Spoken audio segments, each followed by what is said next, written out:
In the blinding glare of Hollywood, where stars are born and legacies are made, few have ever burned as brightly or for as long as Michael Douglas. He's a titan of the silver screen, the son of a legend who somehow managed to carve out his own, even bigger space in history. For almost 60 years, he's been a constant presence, the leading man who defined and redefined cool for generations. He's played ruthless corporate raiders, flawed heroes, and romantic adventurers. But behind the Oscars and the fame, Michael Douglas was fighting battles far scarier than anything he ever portrayed on screen. These weren't for an audience. They were quiet, personal wars. And one of those wars, a harrowing fight with a tragic diagnosis, nearly cost him everything: his voice, his career, and his life. After a life lived in the spotlight and a brutal battle with stage 4 cancer that almost stole his future, Michael Douglas is now facing his final act. But he's not leaving with a thunderous ovation. He's doing it with a quiet dignity that says everything about the man he's become. In this video, we're looking back at the terrifying diagnosis he hid from the world, and the difficult, thoughtful decision he's now making to say goodbye to the career that made him an icon.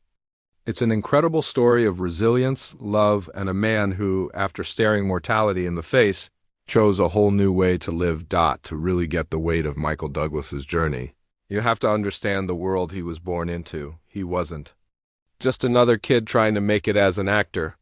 He was Hollywood royalty. As the eldest son of the one and only Kirk Douglas, the cleft-chinned icon of Hollywood's golden age, Michael grew up in the shadow of a giant. And that shadow was both a blessing and a curse, a name that opened doors but also set an impossibly high bar. The pressure was immense from day one. His father was Spartacus, a man who was larger than life both on and off the screen.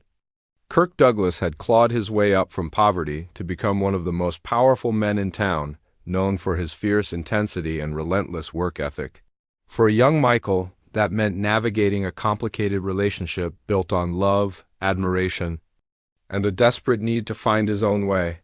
He's talked about how his father could be remote, sometimes making 5 movies a year, a whirlwind of work that didn't leave much room for family. Michael admitted he barely saw his dad during his formative years, something that would profoundly shape how he approached being a father later in life. He was sent to prestigious schools on the East Coast, a world away from Hollywood, and eventually landed at UC Santa Barbara to study drama, much to his father's dismay. Kirk knew how brutal the business was and had hoped his son would choose a more stable path, maybe as a lawyer, but the acting bug had bitten. After graduating, Michael moved to New York City and studied with the famed acting coach Win Hanman. It was there in the late 60s that he shared a tiny apartment with another struggling actor, a young guy named Danny DeVito. They each paid $75 a month and dreamed of a future that felt a million miles away. His first big break wasn't in movies, but on TV. In 1972, he was cast opposite the great Carl Malden in the cop show The Streets of San Francisco. The show was a hit, and Douglas became a household name. More importantly, he found a mentor in Malden, who became like a second father to him. The experience gave him the discipline and confidence he needed.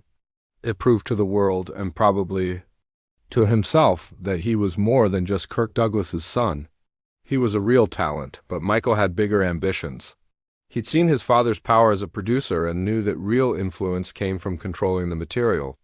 He found his chance with a book his father had optioned but never managed to get made, Ken Kesey's One Flew Over the Cuckoo's Nest. Kirk had starred in the play but was now too old for the lead role of McMurphy. He passed the rights to Michael, who seized the opportunity. He partnered with producer Saul Zaentz, and after a long, tough process, they got the film made with Millock. 4-man directing and Jack Nicholson starring. The result? A masterpiece. One Flew Over the Cuckoo's Nest swept the 1976 Oscars, winning the Big Five, including Best Picture for Douglas as producer. It was a massive achievement.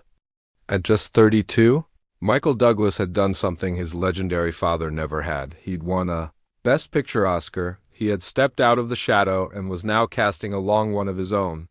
The Hollywood Prince had officially arrived. Winning a Best Picture Oscar on your first try could have been the peak of a career.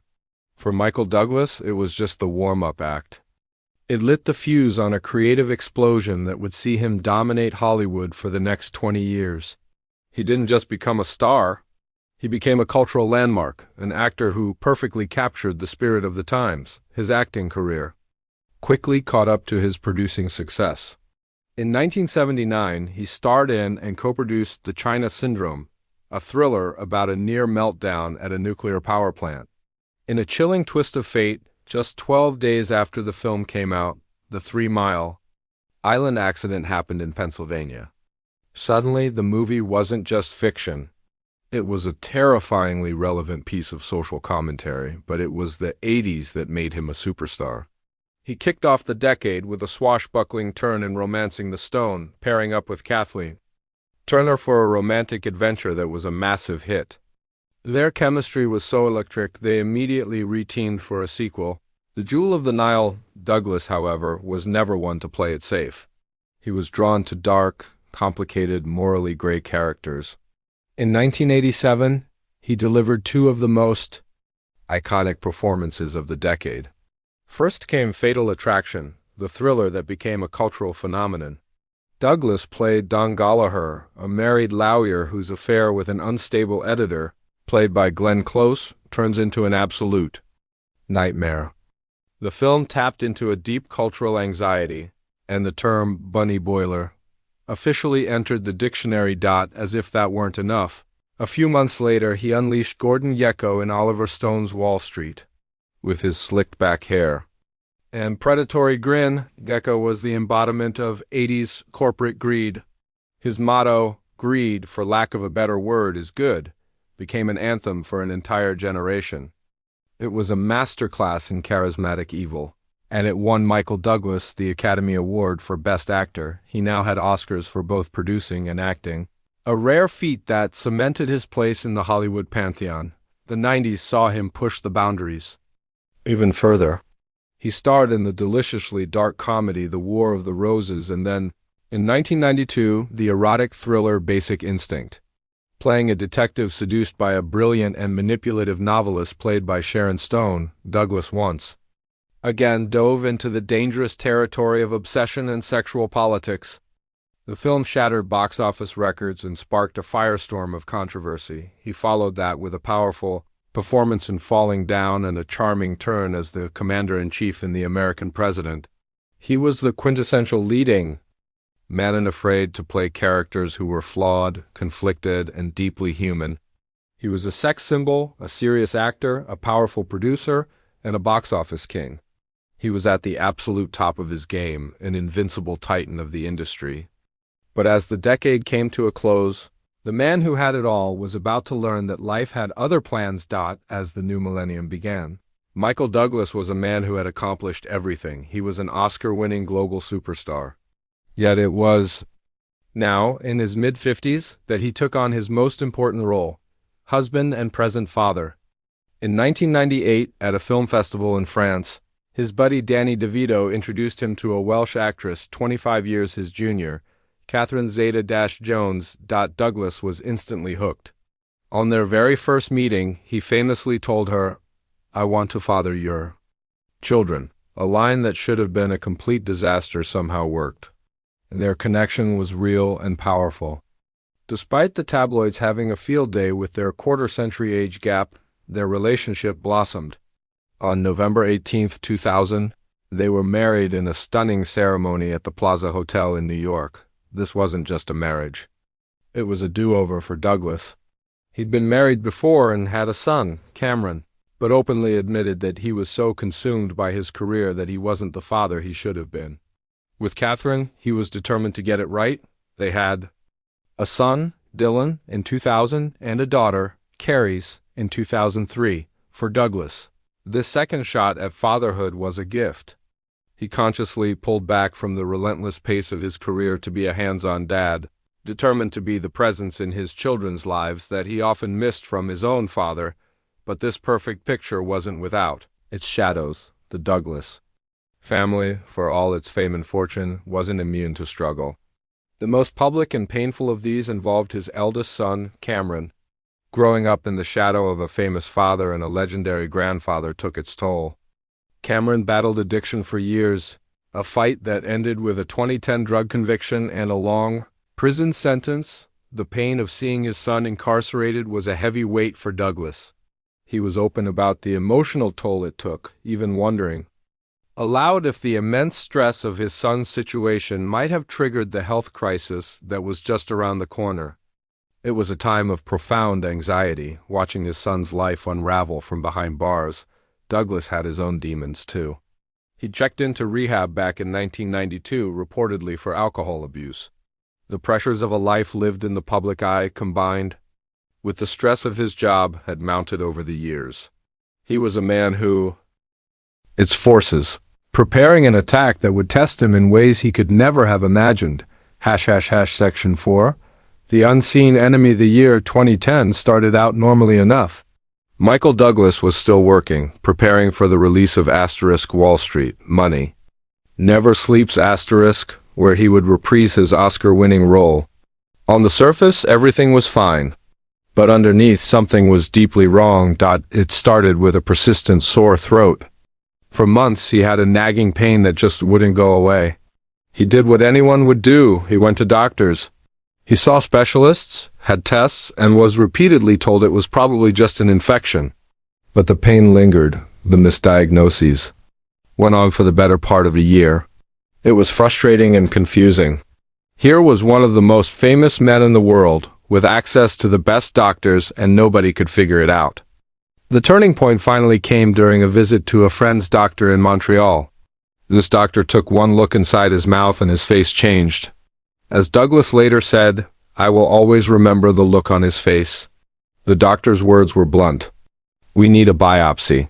He'd found what a string of others had missed, a walnut-sized tumor at the base of Douglas's tongue. The biopsy confirmed the worst. It was stage 4 squamous cell carcinoma. The diagnosis was a bombshell. Stage 4 is the most advanced stage of cancer, but there was a small glimmer of hope. The cancer, while advanced, was still located above his neck. His doctors told him this gave him an 80% chance of recovery, but the diagnosis carried a terrible weight. His surgeon was brutally honest about the potential consequences of treatment. Surgery was a real possibility, and it would likely involve removing parts of his jaw and tongue. The word disfigurement hung in the air. For an actor whose face and voice were his entire career, it was a catastrophic prospect. The timing was awful. He was about to go on a global press tour for the Wall Street sequel. How could he face the world's media with such a terrifying secret? He and his team had to make a choice. It was his surgeon who suggested a strategic omission. "Let's just say it's throat cancer," the doctor advised. It was a small but crucial lie, designed to protect his career from a storm of speculation. So, in August 2010, Michael Douglas announced to the world that he was battling throat cancer. The public truth was shocking enough, but the private reality that it was tongue cancer with a risk of permanent disfigurement was even more terrifying. The invincible star was now a vulnerable patient, preparing for the fight of his life. Section 5. Stage 4. The fight for his life. The announcement was made. The battle began. Michael Douglas checked into Memorial Sloan Kettering Cancer Center in New York and prepared for war. "Like a soldier," he said, "I prepared for battle. It was my job to toughen up." He started an intensive 7-week regimen of radiation and chemotherapy, an experience he would later describe as going through the 7 circles of hell. Each week, the treatment took a bigger toll. The radiation burned away both cancerous and healthy tissue, while the chemo ravaged his entire body. The physical effects were brutal. Food became the enemy. Swallowing was agony, and he lost his sense of taste.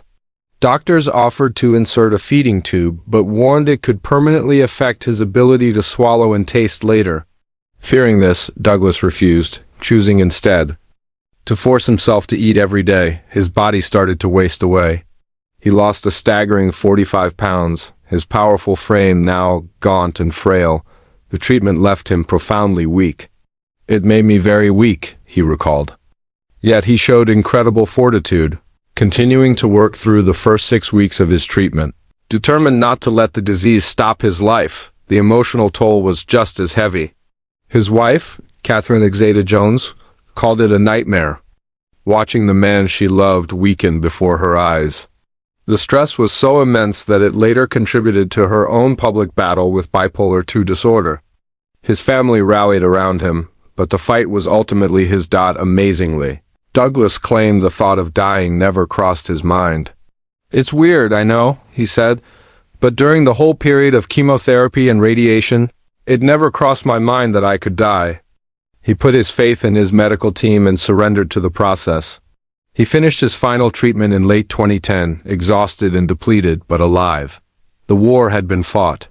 In January 2011, he got the news he'd been praying for. The tumor was gone. He was cancer-free. He had faced down stage 4 and survived. But he was still keeping a secret, one that, once revealed, would create a whole new kind of storm. Section 6. The bombshell revelation, the HPV.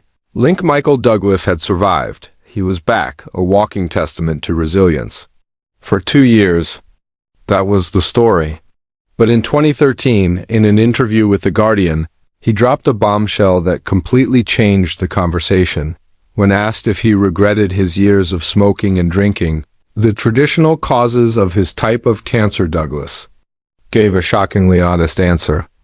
Without wanting to get too specific, he said, "This particular cancer is caused by HPV, human papillomavirus." He then specified that his cancer was caused by a strain transmitted through cunnilingus.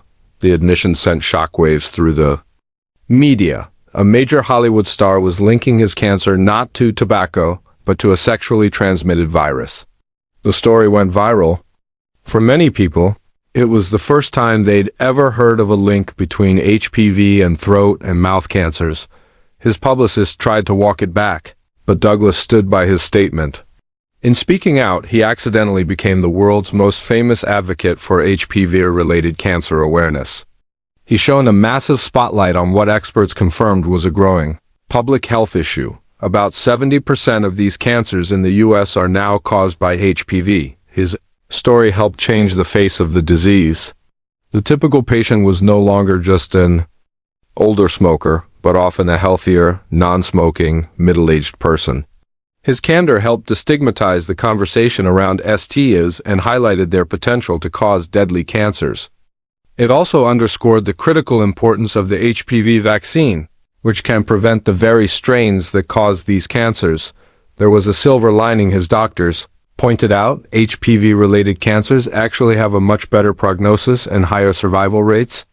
This was likely a key factor in his own successful recovery. He had initially lied about the location of his cancer to protect his career. Now, by revealing its cause, he was using his platform for something much bigger. He turned the life-altering crisis into a global teachable moment. #Shite Michael Douglas's courage, both in his fight and in his honesty, has had a huge impact. If you've been moved by his story of resilience, take a moment to click that like button as a tribute to his strength. Your support helps spread this important message even further. Section 7. The final chapter, a new perspective as Michael Douglas recovered. It became clear that the man who came out of the fire wasn't the same one who went in. The experience had completely shifted his perspective. "My cancer has made me a free man," he declared, reflecting a deep internal change. He returned to acting, but his choices felt different. He won an Emmy for playing Liberace in Behind the Camera and then surprised everyone by joining the Marvel Universe as Hank Pym in Ant-Man, introducing himself to a whole new generation.